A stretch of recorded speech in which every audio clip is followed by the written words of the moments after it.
জেলে পরিবার বসবাস করত। মাছ ধরে জেলেরা সবসময় বেঁচে ফিরত না, আর মৃত জেলেদের পরিবার তিলে তিলে অনাহারে মারা যেত। অভাব এতটাই বেশি ছিল। তারপর একটা ইলেকশন আসে। ইলেকশনের সময় সমস্ত ক্যান্ডিডেটরা আমাদের কাছে আসেন। ভোটের দিন অনেকেই সমুদ্রে চলে যান, আমিও তাদের সঙ্গে গিয়েছিলাম। আমরা যখন সমুদ্রে, সেই সময় নির্বাচন হয়।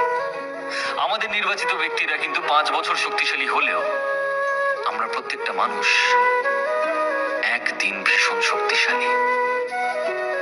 যারা যারা ভুল বুঝে সেই সময় সমুদ্রে গিয়েছিল, তারা সবাই ফিরে আসার চেষ্টা করে। আর সেদিন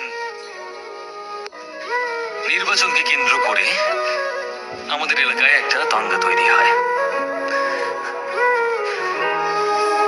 আর সেই দাঙ্গায়